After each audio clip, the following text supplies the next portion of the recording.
opening Yestercades, it was something I always wanted to do as a teenager, ever since going to, there was a place in Marlboro called Grand Slam USA when I was a kid. They had batting cages, arcades. I grew up going to Jenkinson's, Long Branch, you name it, anywhere down the shore we would go. So as I got older, there was that yearning for what classic arcades were. And I actually found a Galaxian machine online.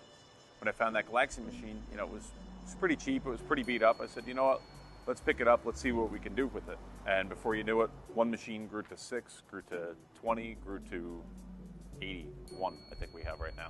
The focus on retro games, it's really bringing back that nostalgic feeling of what arcades were meant to be. I equate a lot of the downfall of the arcade with, in the late 90s, you'd walk in and all you'd see in an arcade was Cruisin' USA machines. The whole arcade would either be that or cranes.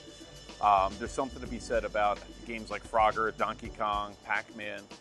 It was the foundation of what the video games are today. Without games like that, there would be no Xbox, there wouldn't be a Wii, there wouldn't be any of that kind of stuff. So really bringing it back to the basics, we're bringing it to that addictive game that we all grew up on. Whether it's Double Dragon, Teenage Mutant Ninja Turtles, or Donkey Kong, or Tetris, whatever it may be. It's really focusing on what it should be, and here it is again. Here at Yestercades, we have a variety. Not only do we have 80 arcade games, but we also have 16 pinball machines. If pinball or arcade gaming, isn't to your liking, we do have games like Wii, or game stations, Wii, Xbox, and PlayStation, but we also have things like Super Nintendo, Atari, 7800, 2600, even the 5200. We literally have every type of video game system imaginable. So really, it gets you out of the house, enables you to play video games in a social setting. I think, the social setting of arcades, it is important because it's really, like I said, it's bringing back to what they were. There's something to be said when you're playing someone head-to-head on Mortal Kombat or Street Fighter, more respect than, camaraderie, rather than, a lot of the trash talking that you hear when you're playing Call of Duty online or something of that nature. It's really bringing back the personable aspect that unfortunately is missing in today's society. One of the reasons why we don't do the traditional pay by a quarter or pay by a token here is it enables you to try a multitude of games.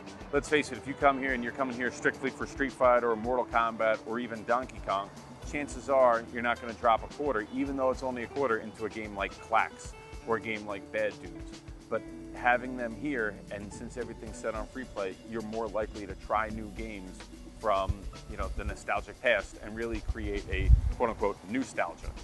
Going back to the roots of video gaming and where it's been and how far it's come, it's no different than picking up your favorite band, whether it's Metallica or Motley Crue or Van Halen, any one of those.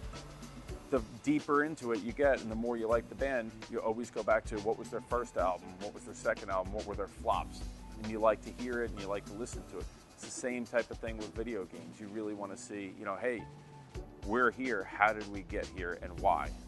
So it brings back again that whole nostalgia to these old games.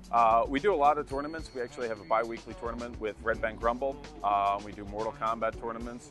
We do birthday parties. We'll do a 5-year-old's birthday party at 10 a.m. It's the only place where at 10 p.m. we'll do a surprise 40th or a surprise 50th.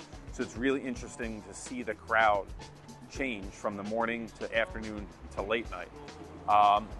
We even do, believe it or not, weddings. We have 2 wedding receptions booked, one for this fall and one for the spring. So we have the whole gamut, really covered here. The future here at Yestercades, I'd love to grow it.